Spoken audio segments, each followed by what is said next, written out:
Warning, the following audio transmission is based on theory and is intended for entertainment purposes only. It's Doomsday and its affiliates will not be held liable for anything your dumbass does. Listener discretion is advised.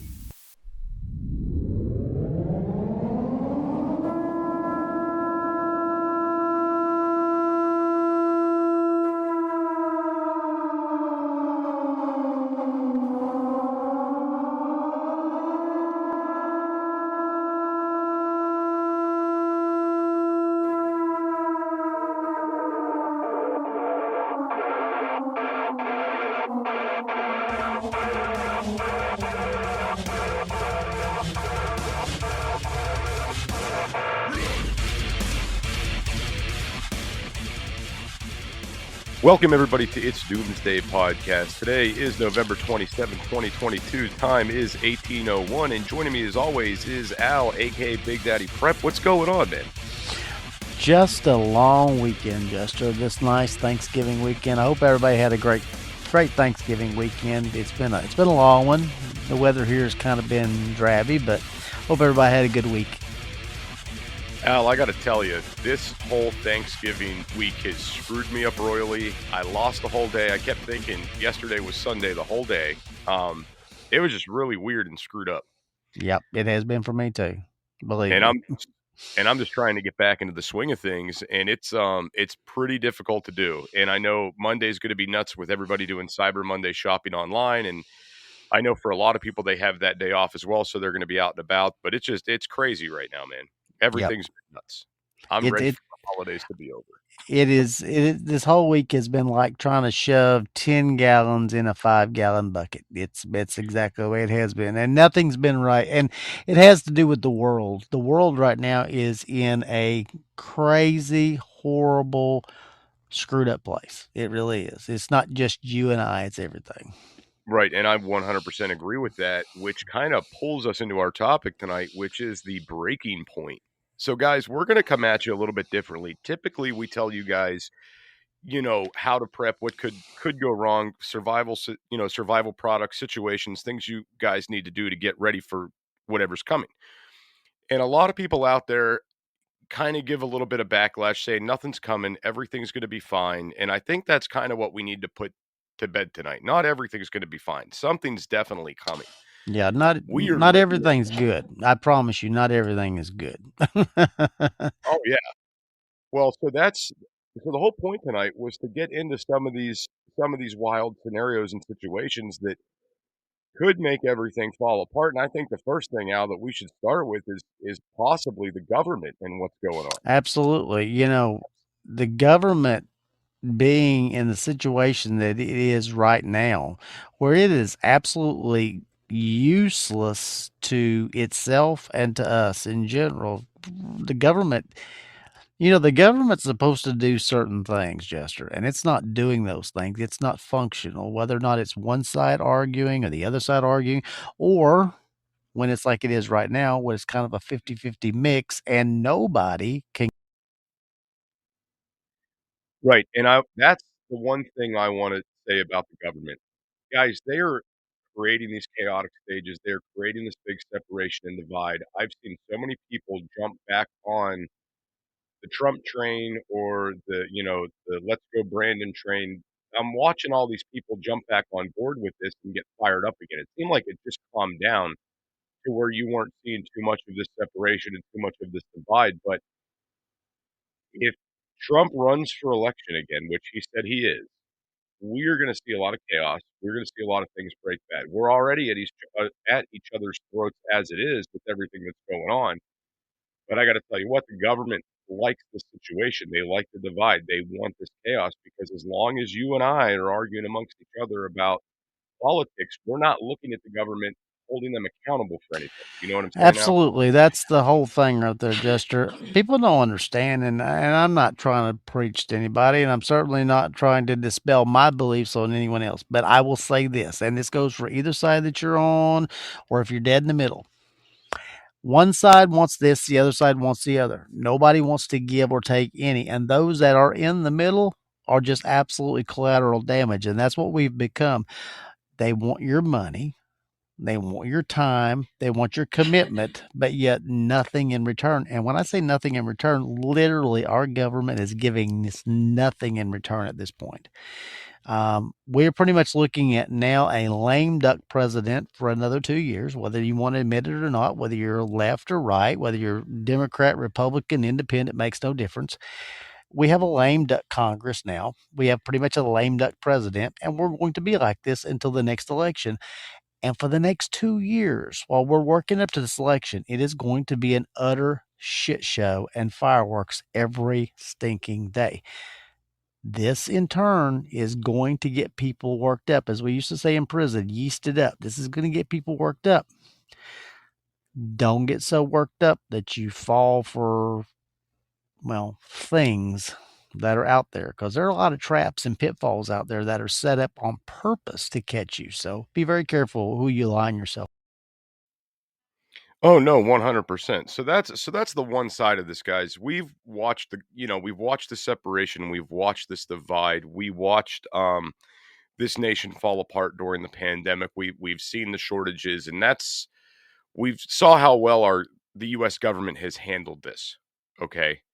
And for our listeners out there around the world, I want to say that this is an episode that's primarily for the US and not the entire world with the things we're going to be talking about. So I want to get into the next part of this, the shortages, Al. We've talked about shortages many times on this show. We're going through this diesel crisis. They keep talking and bringing back up the railroads. They keep bringing up all these things that could stop the supply chain, right? Yeah. And if they fuck this diesel up and if they do that and trucks aren't moving, everybody's going to starve. I mean, You're right. You're right, Jester. You're right. But there's a point there about the diesel. The diesel runs the trains and the diesel runs the trucks, both. The listeners out there, a lot of them don't understand that diesel runs both. So it's not just like diesel for construction trucks. So you won't be able to go out and do a job. I hear liberals say all the time. You won't be able to go out and take your big nasty truck and go do jobs. So what? Yeah, it's going to affect everybody in this web of supplies. Everybody, from the trains all the way to the trucks.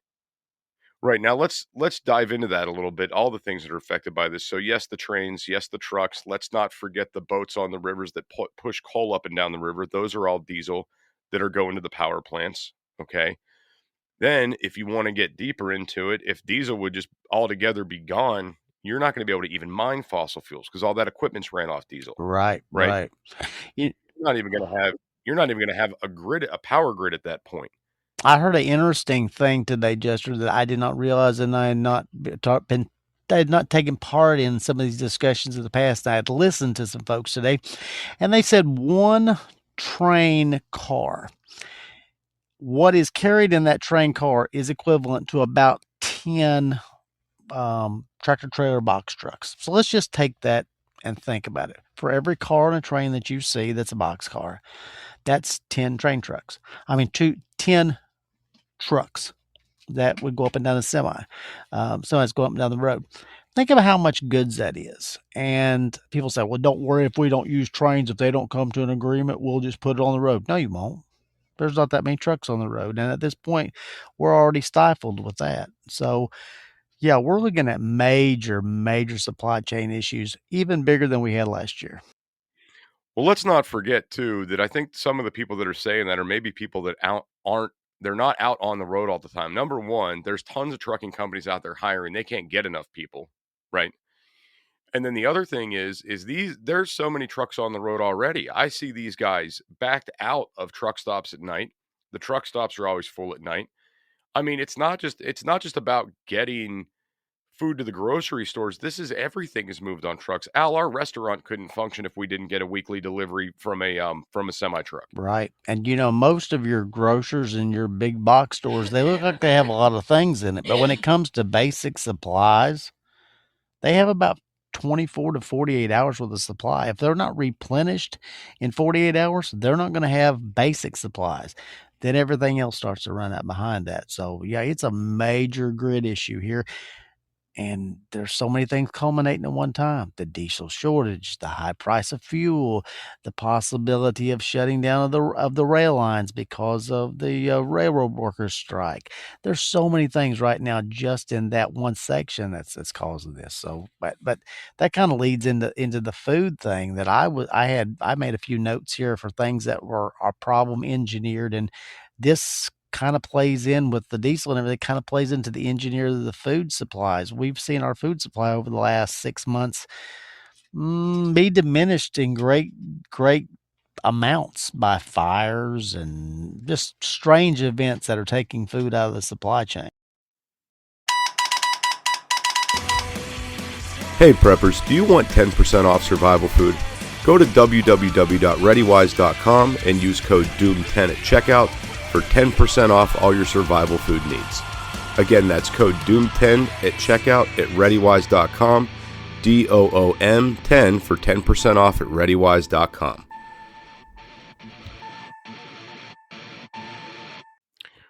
Right. Yeah, and so we've covered a lot with the supply chain on the show before, and I mean it's something that's very crucial, guys. It's something that I feel like at any moment it could just crash and burn or it could break. It's a very fragile thing. And Al's right. These little instances and disasters and things that are happening, they don't seem like they create that big of an impact, but there is this ripple effect that happens with these things. It's a definite ripple effect. Just like that pebble hitting the water, it's a huge ripple effect sometimes. It's just something small can happen to cause a huge. Right. So now let's kind of piggyback off this situation. So we could possibly see a lot get disrupted with the supply chain with the diesel and everything else. All right. Then we also have this conflict with Russia and Ukraine that I've been seeing less of in the media, but that doesn't mean the situation has stopped.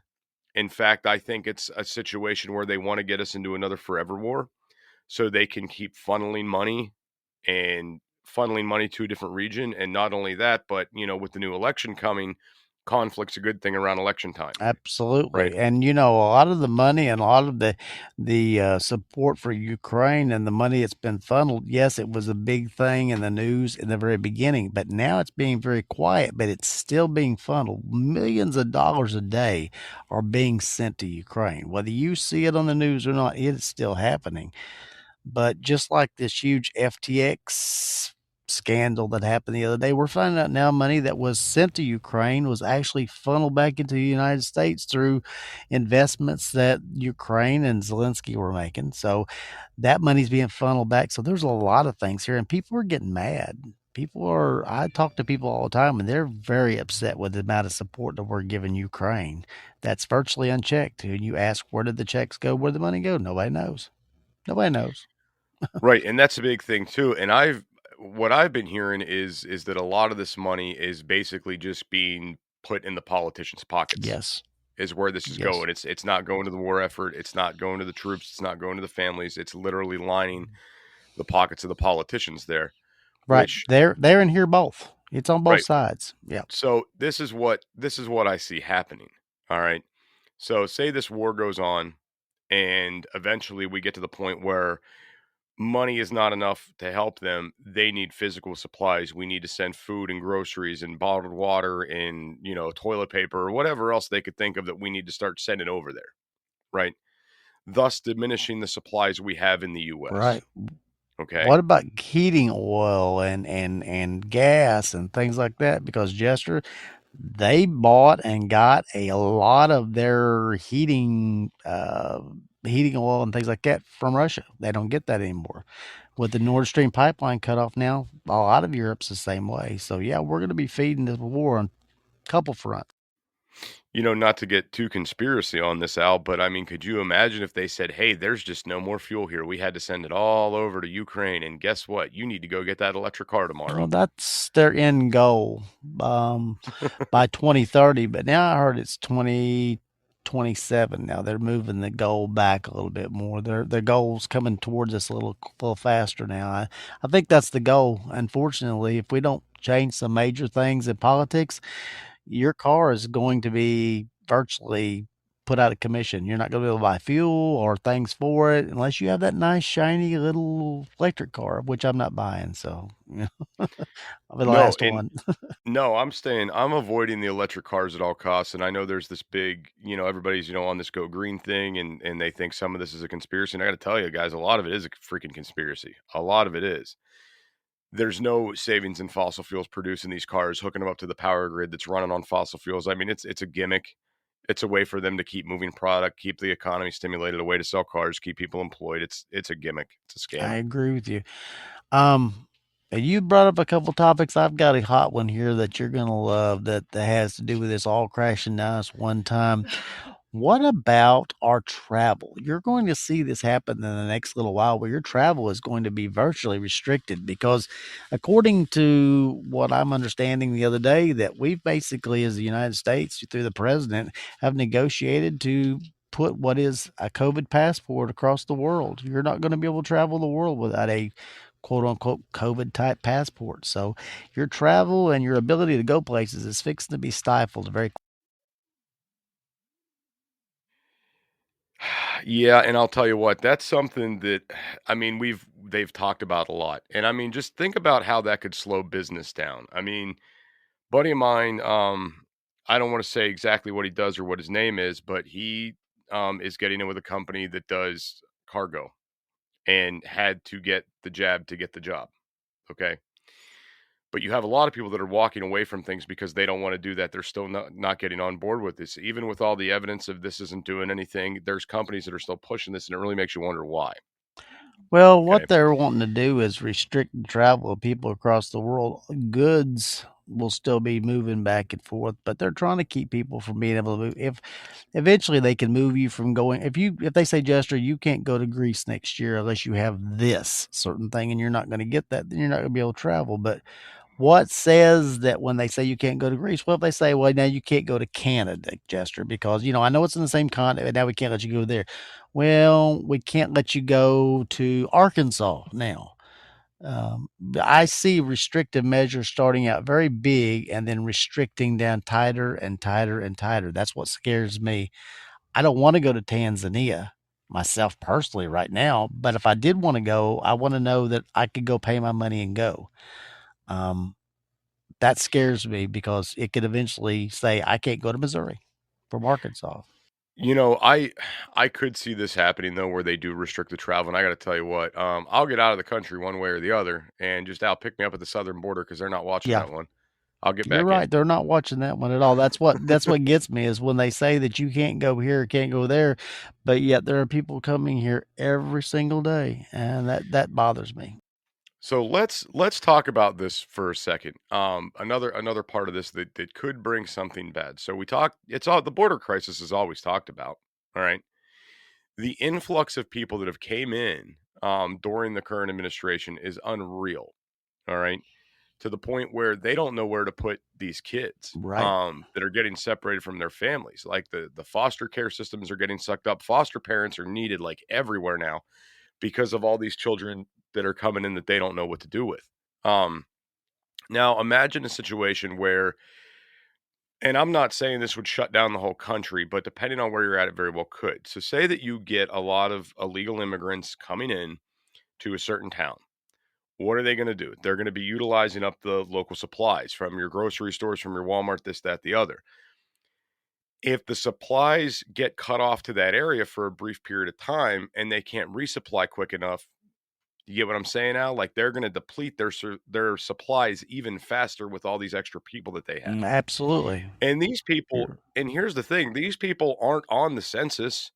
The census takers aren't going out knocking on illegals' doors.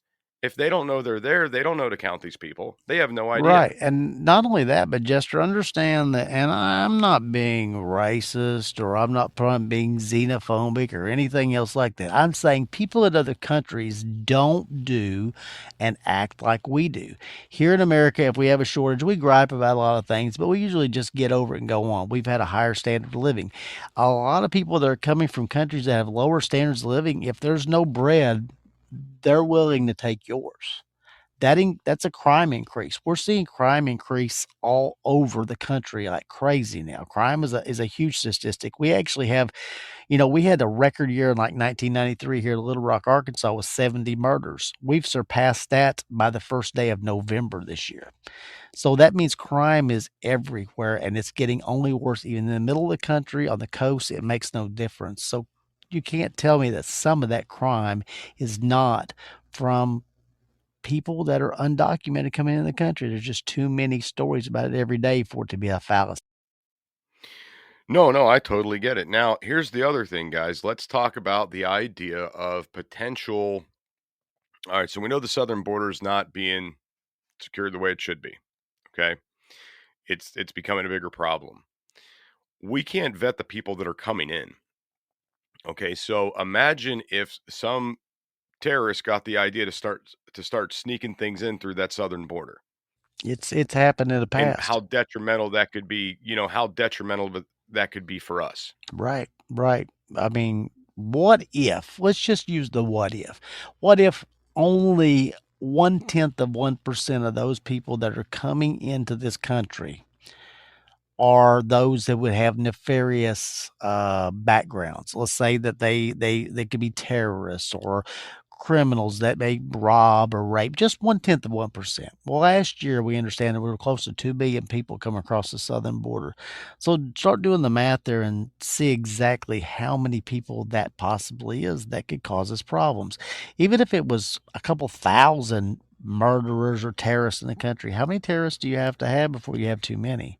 So yes, it's a huge problem, and it's definitely going to take more of a hold in the next year.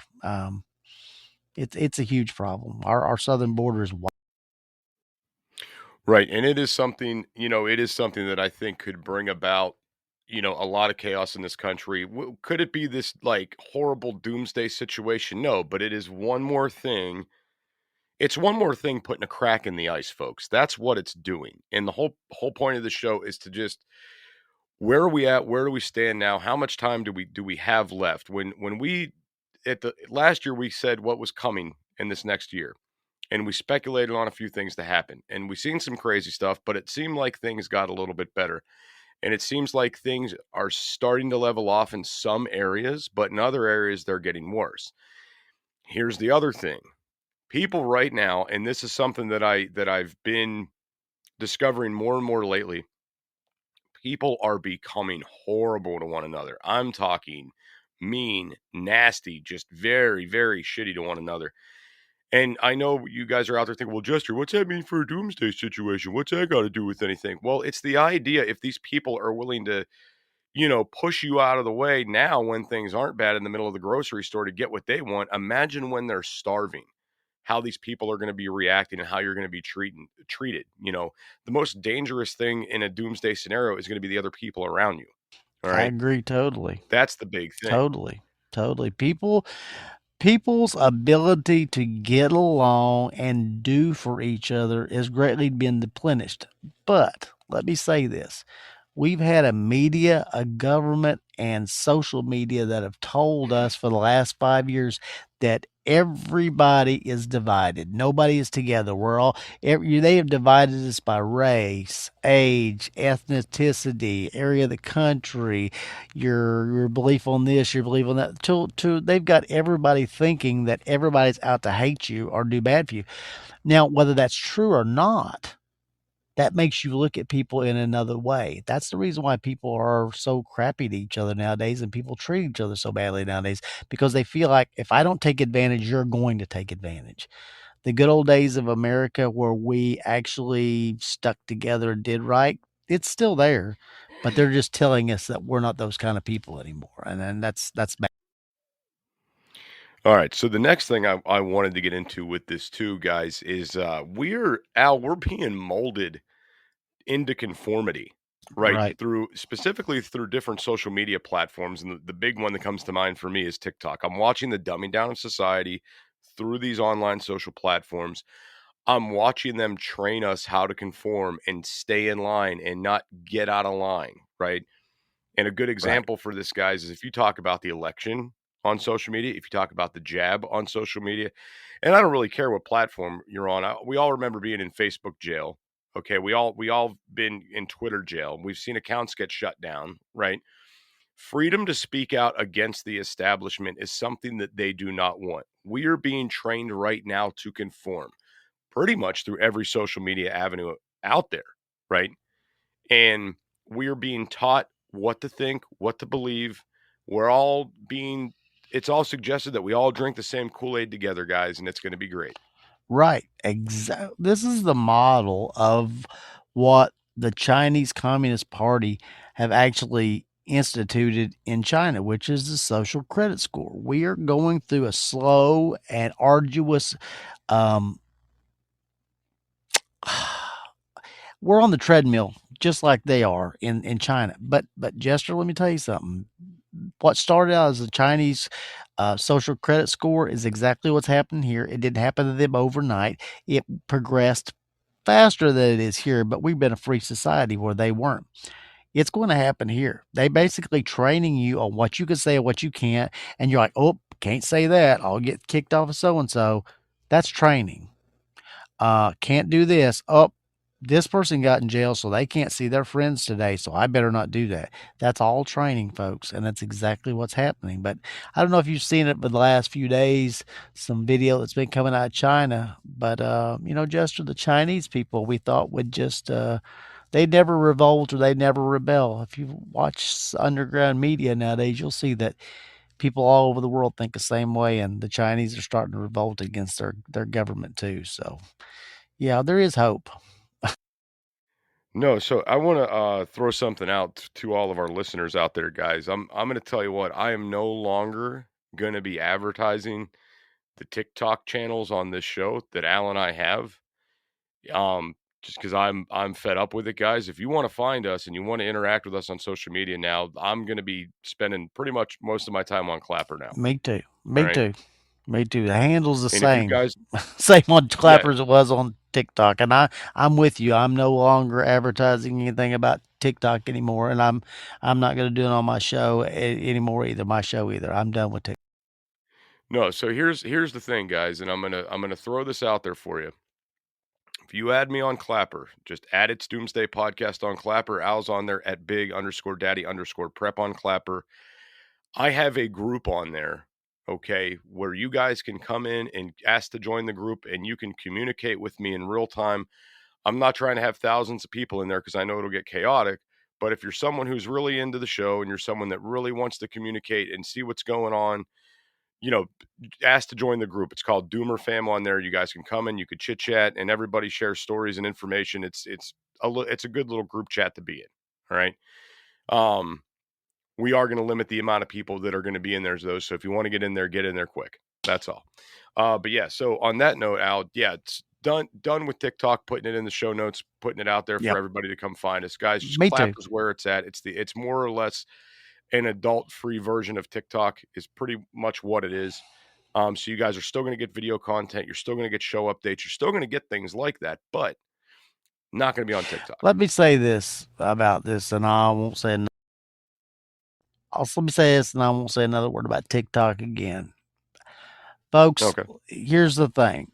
If you're the kind of person that doesn't believe in censorship and believes in your First Amendment right, you can no longer support TikTok. I don't mean you have to turn off your account or whatever like that. I'm not adding anything else.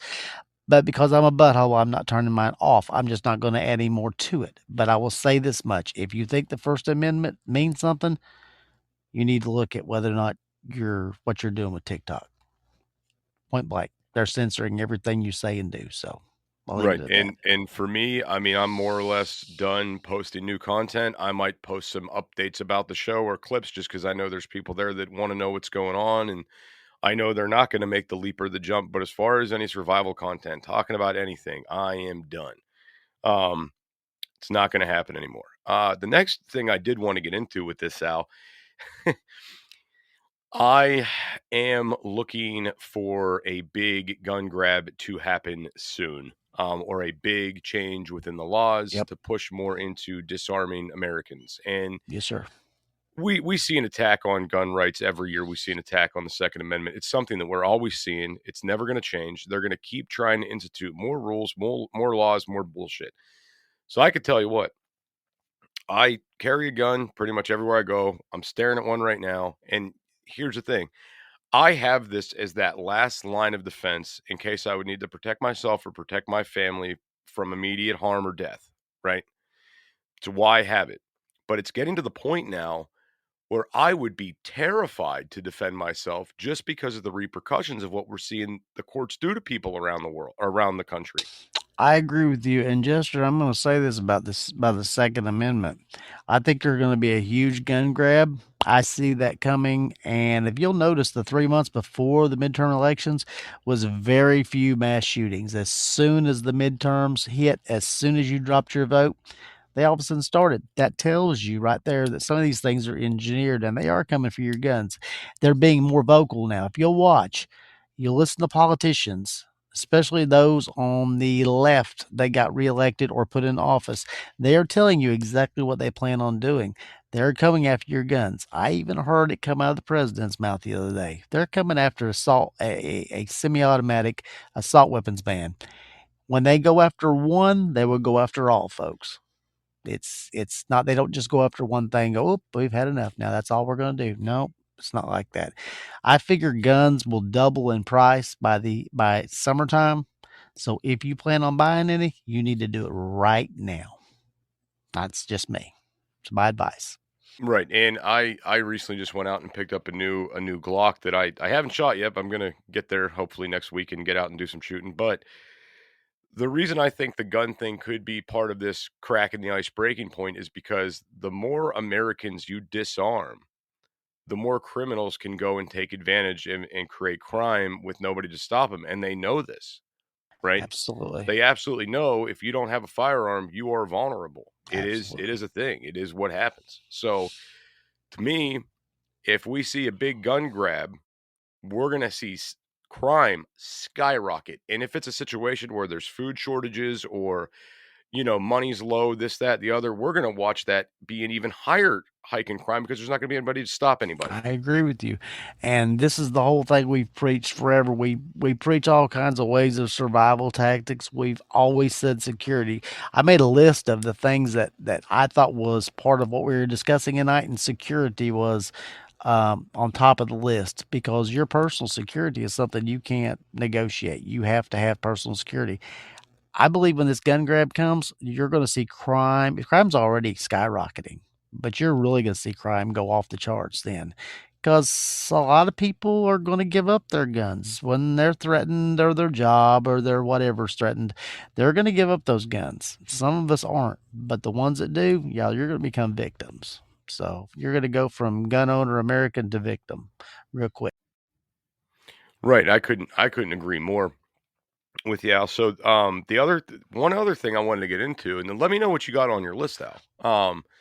But the one thing I did want to get into and talk about is the work ethic in the drive within people, this work ethic. Al,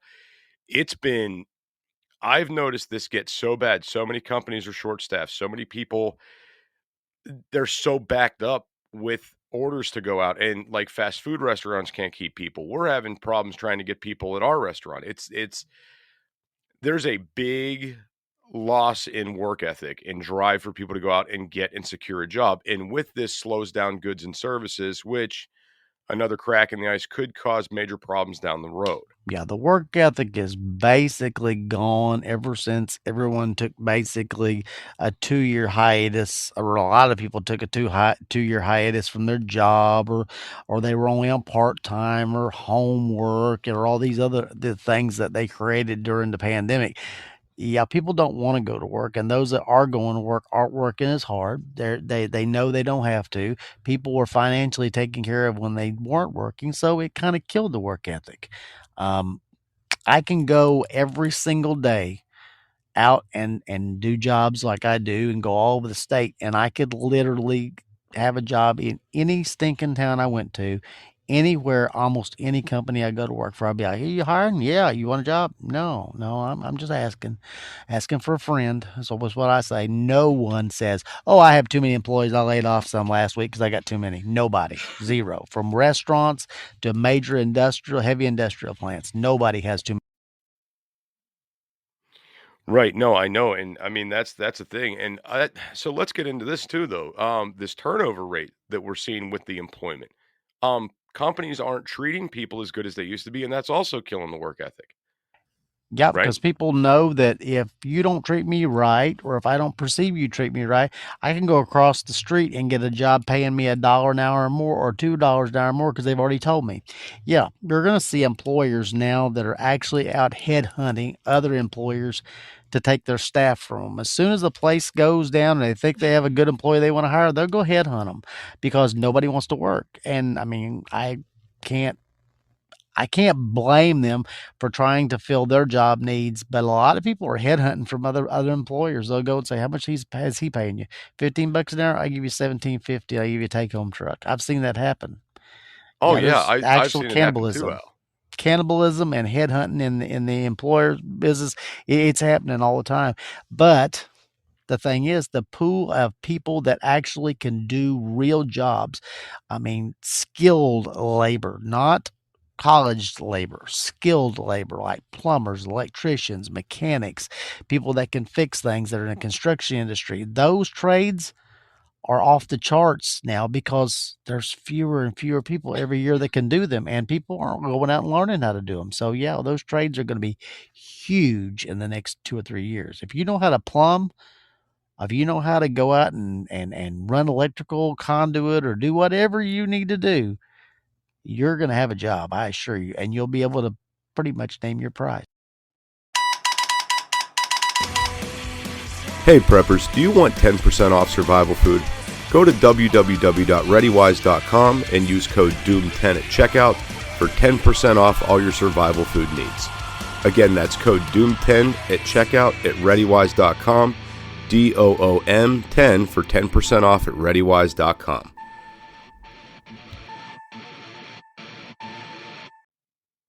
Right, exactly, 100%. So, Al, what else you got on your list, bud? Physical health. Your physical health and the health of the country is in real jeopardy right now, and that's putting a lot of people in a bad way. During the COVID lockdowns, when people were basically told that you had to take the jab or you had to do this or do that, it got people worrying about whether or not they were going to have a job, and people started worrying about, well, what does my health have to do with what I do? And it's affecting a lot of things out there. I look at items that affect multiple things. Your health also is bothering how much you can travel. We talked about that earlier. Your health is whether or not you took a jab, whether or not you can have this job or that job, or you can move. So physical health has a lot to do with things. Now it's putting a lot of pressure on people. I hear people talk about it all the time. Well, what if they come back with the mandates again? We hear about the mandates.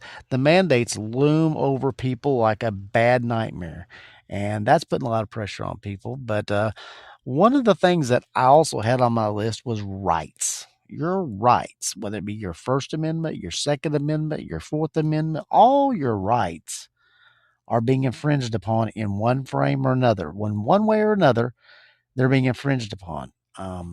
That's a big issue for me. I feel like the Constitution is, well, there's a war on the Constitution right now. I feel like that it's embattled right now, to say the least. Oh, I don't disagree with you at all. And I mean that's the other thing, guys, is I mean we're watching freedoms being taken away. We kind of brought this up with the whole, banning of TikTok thing, but there's rights and freedoms you have now that you don't realize you have because nobody's taken them away from you yet. Just wait till you can't run your mouth in public about the current administration. Just wait until they say that that's a crime and you go to jail for telling the cashier at Walmart, "I don't like the current president. He's a dumbass." Off to jail you go. It Because it's in some coming. countries, you can't do that Yep, shit. it's coming. If you'll notice if you take 5 years ago till now, and you look at what you could say then and where you could say it, it's completely different. 5 years ago, you could say anything you wanted to, as long as you didn't say I was going to kill the president. I remember as a child being people being completely scared. Don't ever say that. For God's sakes, don't ever say you would kill the president. The FBI be knocking on your door by morning. And it was true. Now you can say that and nobody seems to worry about it. But you can't say anything derogatory or anything even perceived to be derogatory about another person. I mean, for God's sakes, don't say anything about anyone of Jewish descent. Don't say anything about anyone that's the LGBTQ community. Don't say anything about that. It doesn't make any difference if you're not saying anything bad or not. Just saying something that's not glowing about another person now can actually lead to you being deplatformed, charged, doxxed. Have you ever been doxxed where people will tell exactly where you live at so people can come, you know, create problems at your home or your work? The world's going crazy now, and your rights are definitely under attack. If you don't think so, just try to do some of the things you did 5 years ago. You'll figure out real quick that it's not that easy. So this, I don't think that this is something I concerning at the moment, but it is a concern. So we've talked about losing the rights. We talked about the work ethic. What are we going to do when we can't put people in the prisons anymore, Al?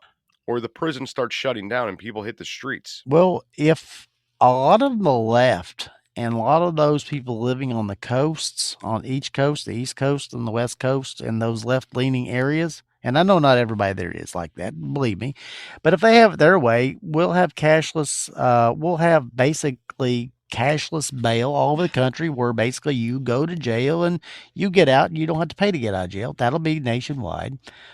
Pretty soon there'll be certain crimes that will not be prisonable offenses. It just will be like that. It's going to happen where, it's going to be that way. It's coming. And I eventually see where a lot of crimes that people are locked up and incarcerated right now for will be released. There'll be mass releases of inmates from prison for certain charges. It's happened before in the past. If you don't think it has, do your research, folks, because I'm going to tell you something. I know the state of Florida years ago let a lot of people out. They decided that certain crimes were not crimes due to the fact they had overcrowding. They started letting certain crimes out, and if you had a certain crime criteria, yep, they let you out. You got out early. So it happens, folks. The prisons will eventually be a place that only certain crimes go to. Fact. Yeah, and I mean, you got to think, dude, that's a very scary thing to think about, the fact that, people would just be getting cut loose. And I mean, and you got to think about it in a doomsday scenario, whether it's a disaster, a nuke gets dropped, any of these things. I mean, Al, I know that they have a plan for these inmates, but at what point do the COs and the detention deputies decide, hey, we're going home, we're going to be with our families, I'm not staying here? It's happened. It happened during Hurricane Katrina. It happened. And so what at that point happens to those inmates? Do they just let them all free? Like, hey guys, see you later, doors open, have fun. Well, it's not highly talked about, but there were deaths that happened in jails and prisons in Louisiana during Katrina that people don't want to talk about. But there were people that were left behind. People simply walked off the job. It happened. I mean, you have to dig for it, but it happened. You'd have to dig for the news, but it happened. So that's a fact. So we got a few minutes left here. One thing I did want to get into was the price hikes, and I think this is the biggest thing of this breaking point of creating a really bad situation. Right. I'm looking for this market to come crashing down. We're seeing everything increase and inflate in price, but we're not seeing incomes increase. We're not seeing fixed income increase. If you're on Social Security, you're on disability, that shit's not moving. No, it's not. But all these other prices are moving. So I look for a lot of things to happen, a lot of repossessions of vehicles, homes being foreclosed on, people's jobs getting shut down because people aren't going to be out spending money at certain places. That's what I look for to happen. Okay. And with that being said, Al, what are your thoughts on that? That's going to be the last thing we cover. What are your thoughts on this financial side of things?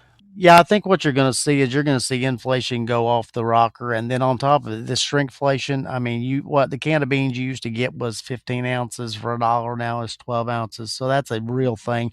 But as far as the inflation itself, it's absolutely going to go off the charts here. People are making $300 a week, we'll just say, and they used to could live and they could put $75 away. Now they can't put $7 away, so that makes people mad. That of course that's going to continue on, Jester. It's not going to get any better. And unfortunately, what's going to happen is people are going to make $300 a week, and they're going to have to spend $350 just to live, and that's even worse. I mean, that's people are actually going to have to decide: do they want to put fuel in their vehicle? Do they want to turn the power on? Do they want to eat? What do they want to do today? And that causes a lot of grief for. No, it absolutely does, and that's what I mean when I say that, I think the financial side of this is gonna be a very big breaking point, another crack in the ice that's just gonna put us into downward spiral chaos, right? Absolutely. And I don't understand how people are affording to go out and buy an $80,000 truck, a $500,000 house when they're not making the money to back it up. I'm not getting The it same at all. house, Jester, now that's $250,000 was $125,000 10 years ago. I'm looking at vehicles now that I go and I see, and I'm not buying any of them. Don't get me wrong now, but the same vehicles back when I was younger were $35,000 and $40,000 are now $109,000. How can you possibly do that with your money buying less, the price going up, and nothing getting cheaper, and then worrying about listen, this is all a mix for a disaster that's coming. I mean, folks, I hate to tell you this, but I'm always one that tries to tell you about the bad side of things because I want you to hear it. But we've not seen the bad side of things yet. This financial situation that we're in America and in the world, it's not just America, it's the world, is not going to get any better. Too many markers have been set forth out there that have made it tougher and tougher to make it. And it's not just for us. It's not just the regular, everyday blue collar people. People that make less money than us are in bad shape. People that are, middle class, upper middle class, even those that are not the ultra rich, they're just fairly well off. They're feeling the crunch too. A $1 million is not a lot of money anymore, Jester. Used to, when I was a kid, $1 million was this huge amount of money. Now $1 million is not that much. So No, and I get it. And guys, on that note, we're out of here. Everybody that came in and downloaded this show, guys, thank you for listening. The email, it's doomsdaypodcast@gmail.com. Reach out to Al and I if you got any show topic ideas or you just want to throw something out there maybe that you need to hear us talk about in the show. right. And I want to tell everybody, I'm sorry. It's been a crazy week, and I'm sorry that my quality is not as good today, but my wife's been very sick with the flu this week, and I'm trying to take care of her and live up to my commitments too, which I always do. So I want to make sure that everybody understands that if I'm not up to par this week, it's fine. I'll be back to my normal next week, but I hope everybody has a great week and get back out there again because you've had a few days off, damn it. Get back to work.